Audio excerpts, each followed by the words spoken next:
ఈరోజు ఒక అద్భుతమైన కార్యక్రమం గురించి ఇక్కడ మేమందరం కూడా ఇలా మీ ముందుకు రావడం జరుగుతున్నది. బాల్య వివాహాలు లేనటువంటి సమాజాన్ని మనము చూడాలని చెప్పేసి మన ముందు తరాలలో ఉన్నటువంటి ఎంతో మంది మహానుభావులు కూడా దాని గురించి బాగా కృషి చేయడం జరిగినది. దానివల్ల వచ్చేటువంటి పరిణామాలు ఎంత తీవ్రంగా ఉంటాయో, మానసికంగా కానీ శారీరకంగా కానీ ఎదగినటువంటి ఈ పిల్లలు ఎవరైతే ఉంటారో వాళ్ళకి ఈ బాల్య వివాహాలు చేయడం వల్ల దాని తర్వాత వచ్చేటువంటి ఆ కాన్సిక్వెన్సెస్, ఆ ప్రాబ్లమ్స్ అన్ని కూడా ఎంత భయానకంగా ఉంటాయో మన ముందు తరాలు కూడా చూడడం జరిగింది.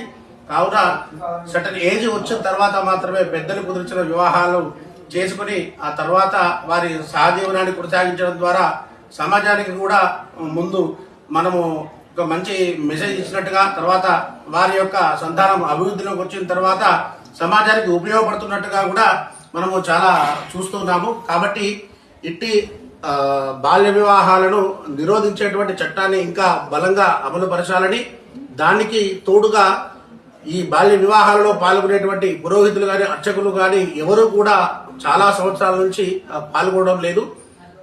అదేవిధంగా ఎవరైనా బాల్య వివాహాలు చేసినట్లు మా దృష్టిలోకి వచ్చిన పిదప మేము సంబంధిత అధికారులకు కానివ్వండి, తర్వాత పోలీస్ స్టేషన్లో కానివ్వండి, ఆ పెద్ద మనుషులకు కానివ్వండి, వాళ్ళ తల్లిదండ్రులకు కానివ్వండి మేము తెలపడం జరుగుతున్నది. కావున ఈ రోజు ఈ మల్లికార్జున స్వామి దేవస్థానం నుంచి మళ్ళీ ఒక ప్రతిజ్ఞ చేస్తున్నాము. మా చుట్టుపక్కల కానివ్వండి, మా సమాజంలో ఎక్కడైనా నాకు చెవుల ద్వారా కానీ, కళ్ళ ద్వారా కానీ, వినడం ద్వారా కానీ, చూడడం ద్వారా కానీ నాకు తెలిసినటువంటి ఏ బాల్య వివాహానైనా సరే రద్దుపరచడానికి నేను 100% కృషి చేస్తానని ఇందుమూలంగా నేను మీకు తెలియజేస్తున్నాను.